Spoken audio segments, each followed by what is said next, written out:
Monsieur le Président, bonjour.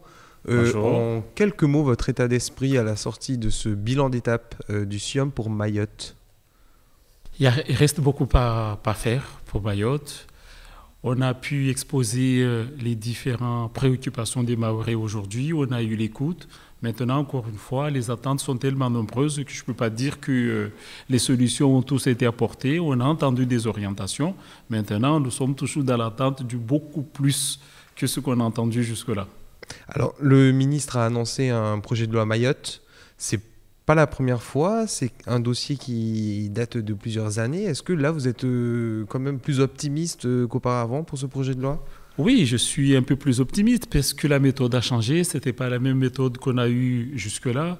Nous avons remonté la proposition du territoire. Le ministre est en train de travailler nos propositions et il arrive à Mayotte très prochainement. Il sera encore question de ce projet de loi Mayotte et nous attendons aussi les orientations, les propositions qui émanent des ministères pour être travaillées sur le territoire. Il y a un changement de méthode par rapport à ce que nous avons vécu la dernière fois, donc nous sommes plus optimistes cette fois-ci.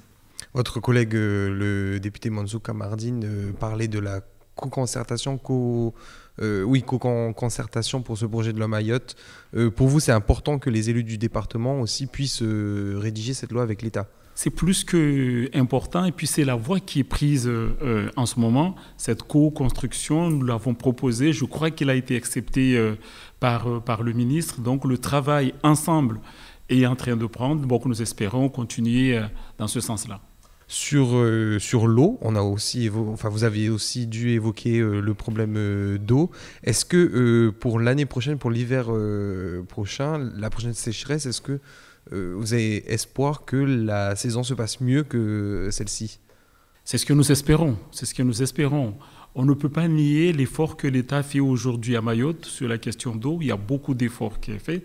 Nous demandons qu'on accentue encore ces efforts-là, mais nous demandons aussi qu'on n'oublie pas l'économie de Mayotte, notamment l'agriculture, le tourisme, le monde du BTP, qui souffrent beaucoup aussi sur question d'eau.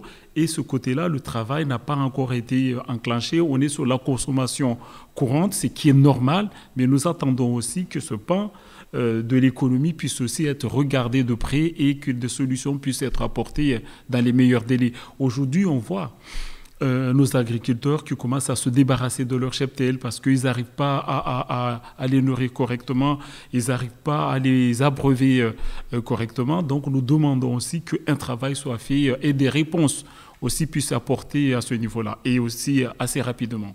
Alors, on a aussi beaucoup parlé d'éducation, de logement, d'immigration. Qu'est-ce que vous, en tant que président du département, quelles sont les réponses que vous souhaitez apporter pour votre île? Beaucoup sur l'immigration, effectivement. Nous attendons les réponses, le contrôle des frontières, accentuer ce qui est fait jusque-là, parce qu'effectivement, c'est ce qui plombe aujourd'hui la vie à Mayotte, que ce soit l'éducation, la santé, l'économie informelle qui se développe de plus en plus. Nous attendons là que le contrôle de frontières soit fait. Nous demandons l'adurcissement aussi aujourd'hui des conditions de régularisation à Mayotte et nous voulons la fin de titres de séjour territorialisés qui aujourd'hui nous met beaucoup en difficulté sur le territoire. Je le dis, je le répète encore, l'éducation, le système de santé, tout ça arrive à saturation si une solution n'est pas apportée sur l'immigration. On a toujours l'impression que les Mahorais viennent à Paris pour demander des financements.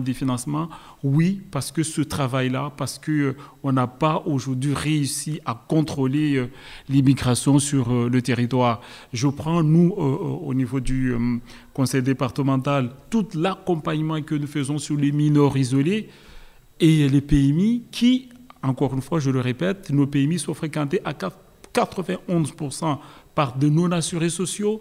Aujourd'hui, sur les 2500 jeunes que nous accompagnons, plus de 80% sont issus de l'immigration. Donc, si une solution n'est pas apportée, on aura l'impression que nous passons notre temps à venir demander des financements, mais c'est nous, On souhaite monter à Paris, demander des financements pour le développement du territoire, pour l'économie du territoire, pas seulement pour faire du social tel que nous le faisons aujourd'hui.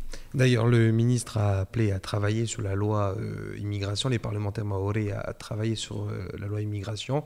C'est un appel aussi que vous leur lancez à vos collègues parlementaires? Oui, nous avons là aussi fait beaucoup de propositions et nous comptons beaucoup sur nos parlementaires pour influer suffisamment sur ce texte pour que cette spécificité mahoraise puisse être prise en considération dans le cadre de cette loi Asile et Immigration. Merci beaucoup. Merci à vous.